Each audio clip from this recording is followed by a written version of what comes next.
Welcome to Money Savage, a savage approach to personal finance. This is George Grumbacher, and the time is right. Welcome to today's guest, a strong and powerful Bonnie Treichel. Bonnie, are you ready to do this? Yes, good morning. Good morning. I'm excited to have you on. Bonnie is the co-founder and chief operations officer at ZUNA, a national finance and benefit consulting firm. And I think it's worth mentioning that we are both up at 6 a.m. doing this podcast. So I don't think that happens all that often. So, Bonnie, tell us a little bit about your personal life, some more about your work, and why you do what you do.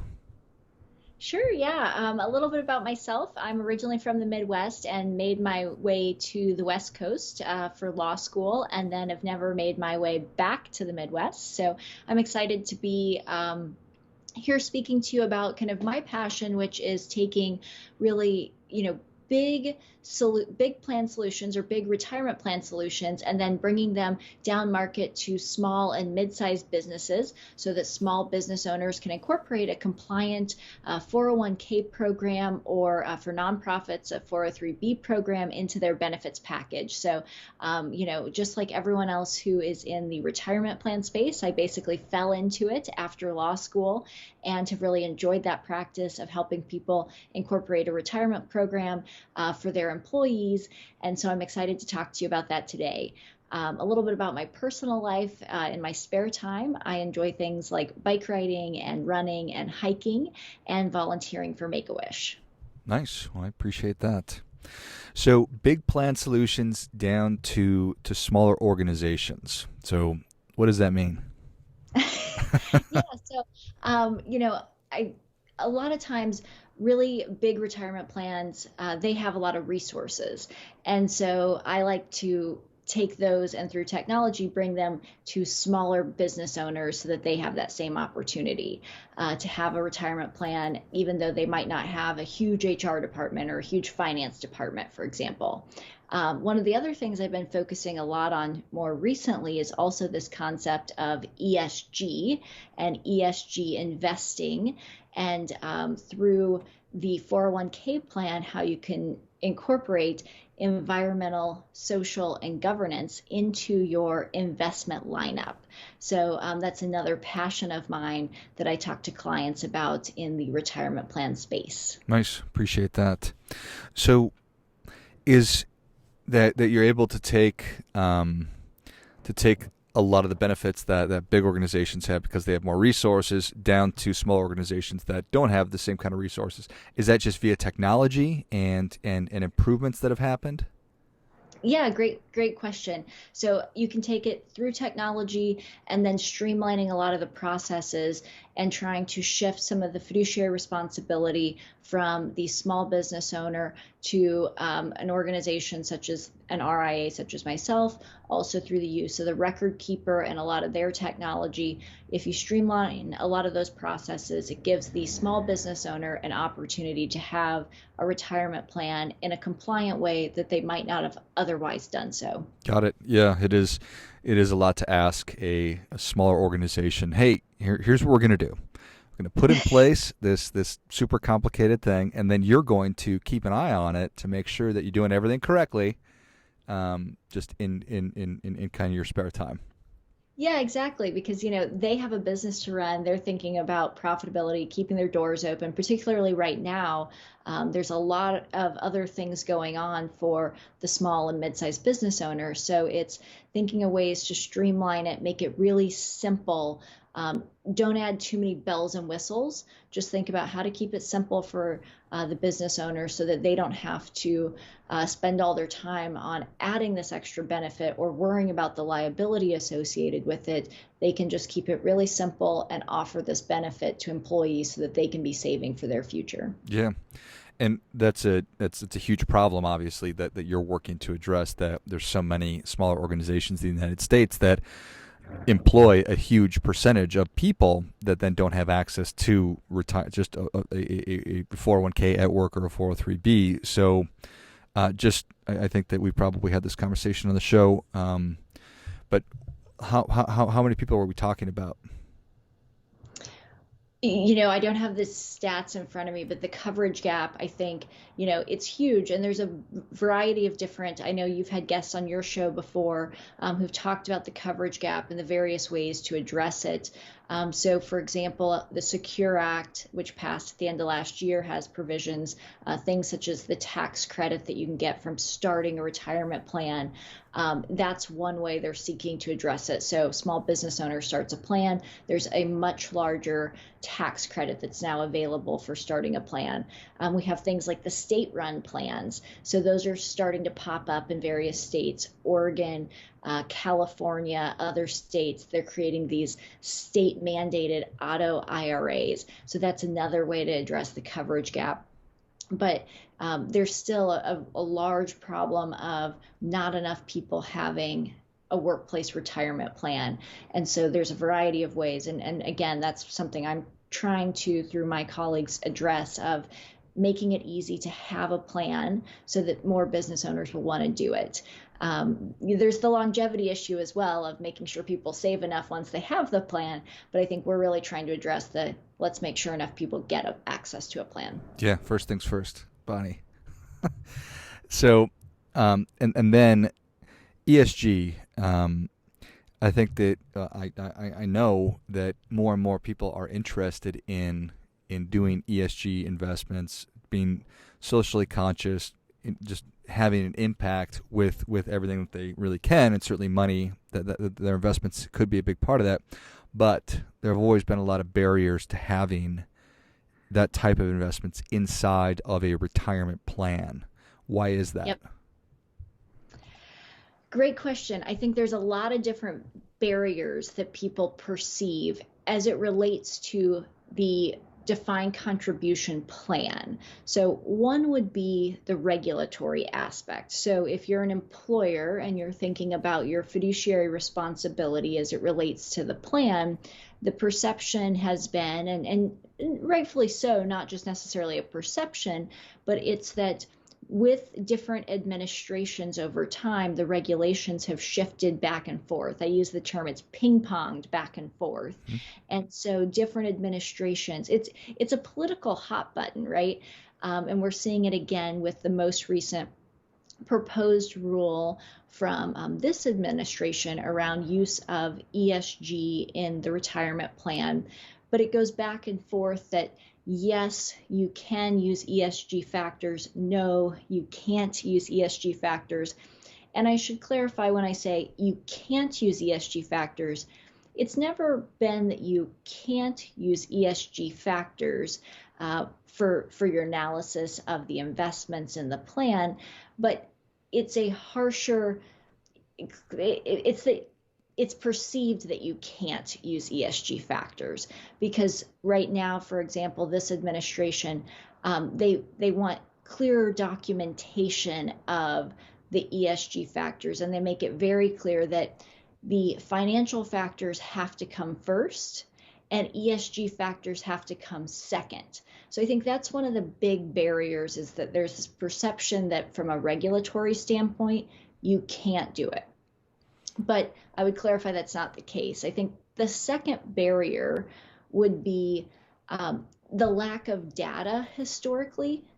So there wasn't good data to show that the performance, we didn't have enough of a historical record to show that there was good performance or that ESG could actually outperform non-ESG investment options, for example.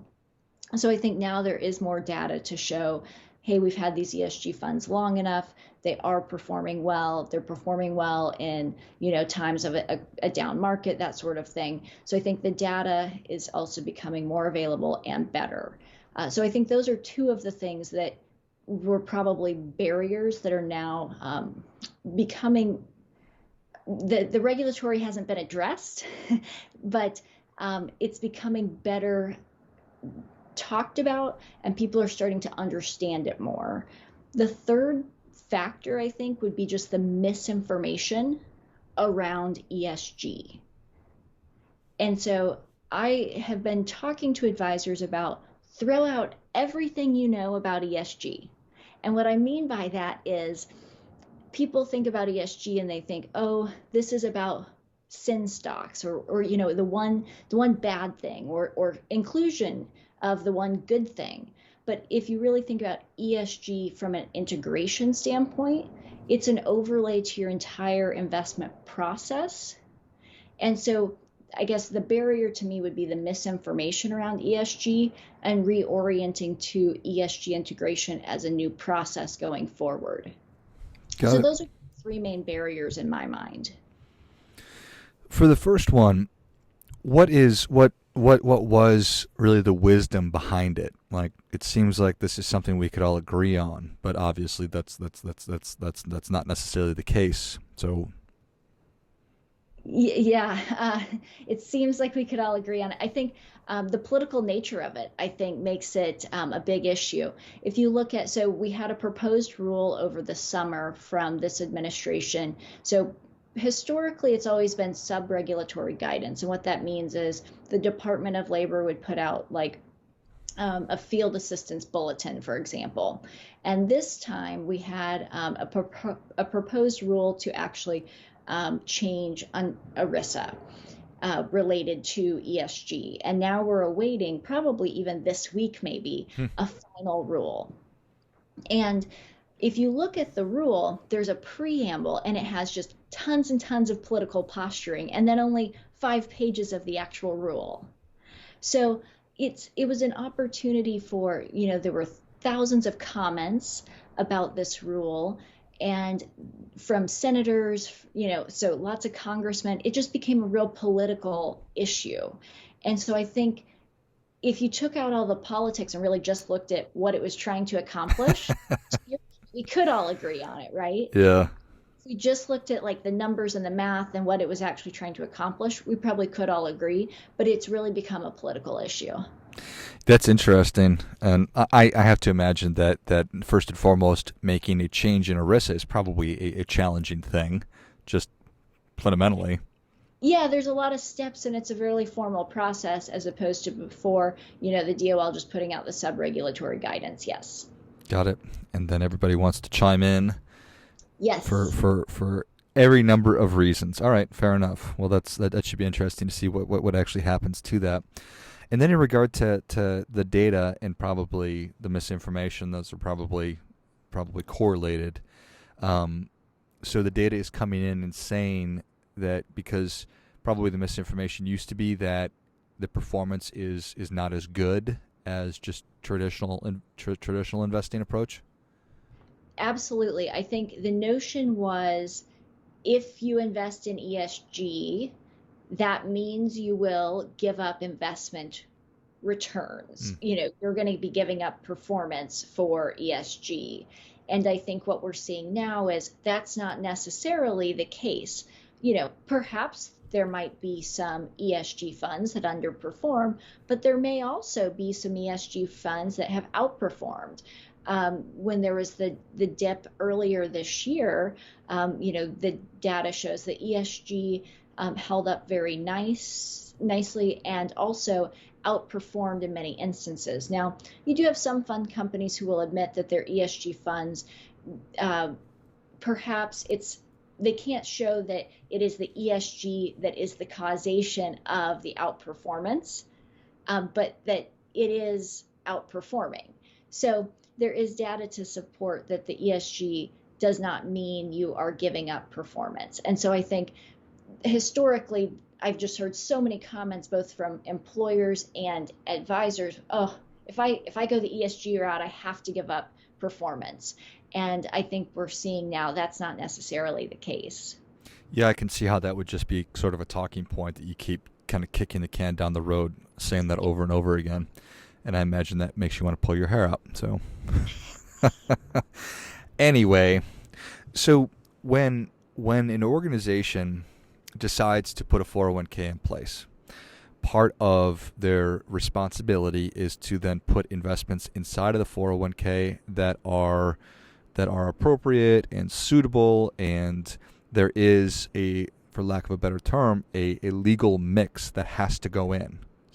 Yes. So why not?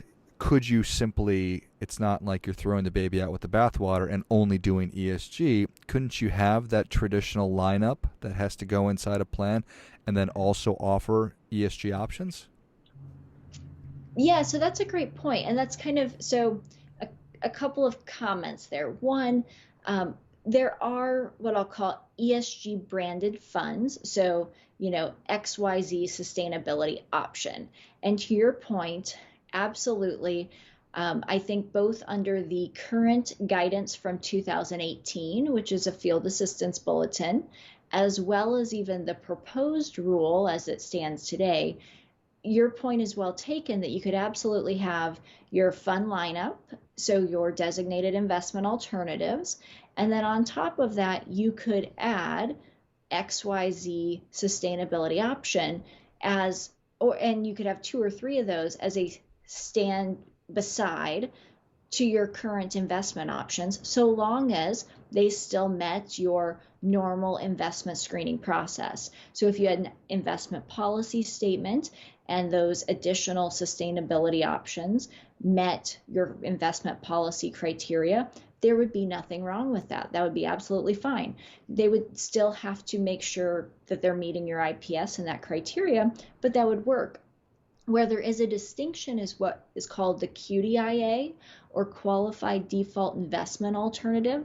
And that's where the Department of Labor has drawn a distinction and said that as to the QDIA, or that default option, so if you have a participant who they don't otherwise make an election, and this often happens if the plan has automatic enrollment, then that's where the DOL has said, no, that couldn't be your XYZ sustainability option. And so that's where I think the Department of Labor in this proposed rule kind of got off track when they said, yes, because they didn't really define ESG, for example. Mm-hmm. And then they said it's okay in the fund lineup or the DIAs, but it's not okay in the QDIA, or rather the default option. And so it's a little confusing as to why it could be the DIAs, but not the default or QDIA, Right. if it still met all of your investment policy statement, right? But your point is well taken that that would be okay. The distinction too is that you could have these kind of standalone XYZ sustainability, I'll call it branded ESG options, but you could also just have ESG as an overlay to all of your funds, except for the QDIA. So it's just an additional process, or I'll call it the icing on the cake, so to speak, of you have your regular IPS, we're going to check for these things. And then on top of that, you have your ESG, so your kind of governance and social screens on top of it. So that could be an overlay of all of those DIAs, if that makes sense, as opposed to just kind of 3 branded additional funds. Got it. I appreciate that. So for the organizations that are listening, that they're a small to medium sized company and they don't have a ton of resources, but they're socially conscious people, they have employees that ask them about including these kinds of investments inside of the plan, what would you share with them, or well, I would say advice to them, but that's probably a dangerous term. Where would you direct those people to find more guidance? Yeah, great point. So we won't give investment advice on this. I think one option is that they should talk to their investment advisor and just start asking the questions about what do you do around ESG? And I think I probably failed to even define ESG at the beginning of environmental, social, and governance. I always skip right past that and make the assumption that You everyone covered that. Oh, good. Okay. So, they should start by just talking to their investment advisor and asking, what do you offer, or what screens do you use for ESG options? If those organizations don't have an investment advisor, and perhaps they're using something that's really technology forward, just going straight to, the record keeper themselves, I would ask even the record keeper, in our fund lineup that you've provided in this package, what ESG options do you have, or what screens do you have on that? The other thing is there's a lot of publicly available resources now. And so looking at things like Morningstar, they have now a rating that you can check out. And so I think just going on again, that's probably a lot of information for a smaller mid-sized employer to look at on their own. So using some sort of investment advisor would be best. But looking at things like Morningstar or As You Sow, some of those types of organizations, they have a lot of resources for looking that up. Nice. I appreciate that. Excellent. Well, Bonnie, Savage Nation is ready for your difference-making tip. What do you have for them? Difference making tip today would be, ESG is important, but the most important thing is to look into just providing some sort of 401k plan or 403b plan for your employees. Providing that opportunity for coverage is just the most important, so that people can start saving early, because the earlier they have the opportunity to save, the better off they're going to be in the future. Well, that is great stuff. That definitely hits. Come on. Bonnie, thank you so much. Yes. Thank you so much for coming on. Where can Savage Nation learn more about you, and how do people engage with ZUNA? Wonderful. So, actively on LinkedIn, lots of material that's publicly available to follow. I can be reached at bonnie@teamzuna.com. And also on the website, teamzuna.com. So it's been so great to speak to you this morning. Really excited to talk about ESG and how that can continue to make a difference, and how we can continue to work together as a community to address the coverage gap. I love it. Well, Savage Nation, if you enjoyed this as much as I did, show Bonnie your appreciation and share today's show with a friend who also appreciates good ideas. You can shoot Bonnie an email, and I will list that in the notes of the show. What was the website again, Bonnie? Team ZUNA, Z as in zebra, UNA.com. Go to teamzuna.com. Check out everything that they're working on and all the great resources. Thanks again, Bonnie.